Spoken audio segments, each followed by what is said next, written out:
So the first weekend out of the car went pretty good.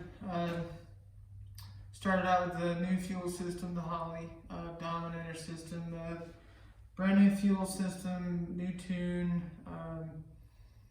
First pass out there was just kind of just making sure that the air fuel ratio was staying on track where it's supposed to.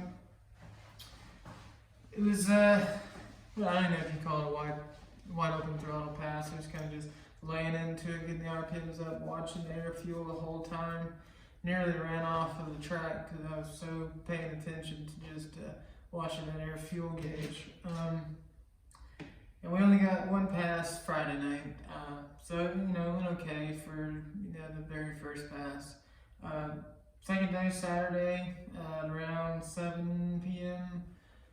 Made an actual pass. It was 10 pounds of dome pressure. It made, I don't remember, well, see, the other problem was the data logger wasn't logging. That's because I had the trigger set up wrong for the data log.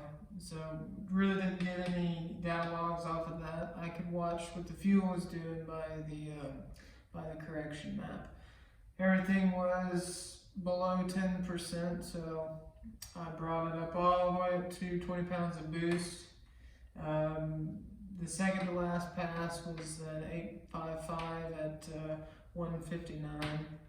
That was 20 pounds of boost, and I think it was a 1.3 60 foot. 60 foot was awful. few oil leaks. There's an oil leak on the cam sync. Gotta fix that. Let's see. Yeah,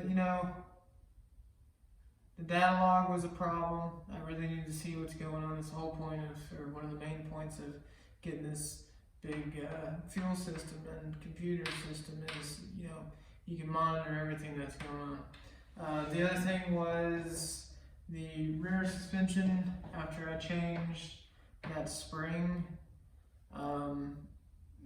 noticed it wasn't doing anything. Suspension's not separating, not moving at all. It's just bouncing. So after a little bit of investigation under there, I found out that the rebound and compression on the shock itself is just way too tight.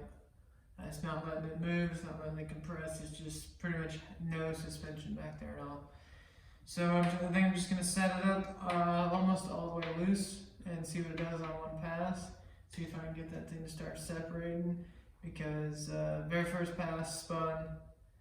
I took a little bit of dome pressure off the hip for the second pass. It took it. Third pass was the same dome pressure on the launch, and a little bit more on the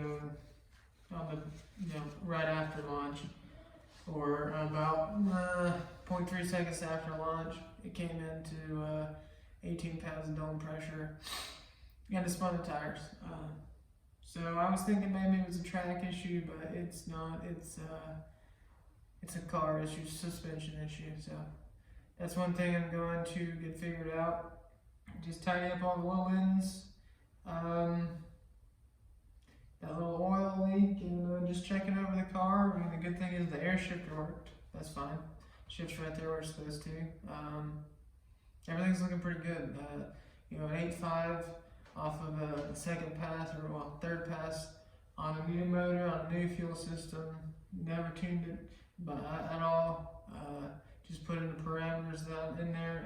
Had some help from a guy on YouTube. Watched some of his videos. He's a boosting Bowie.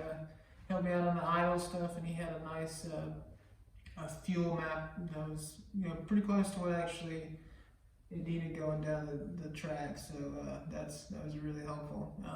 And it seems to be going pretty well. So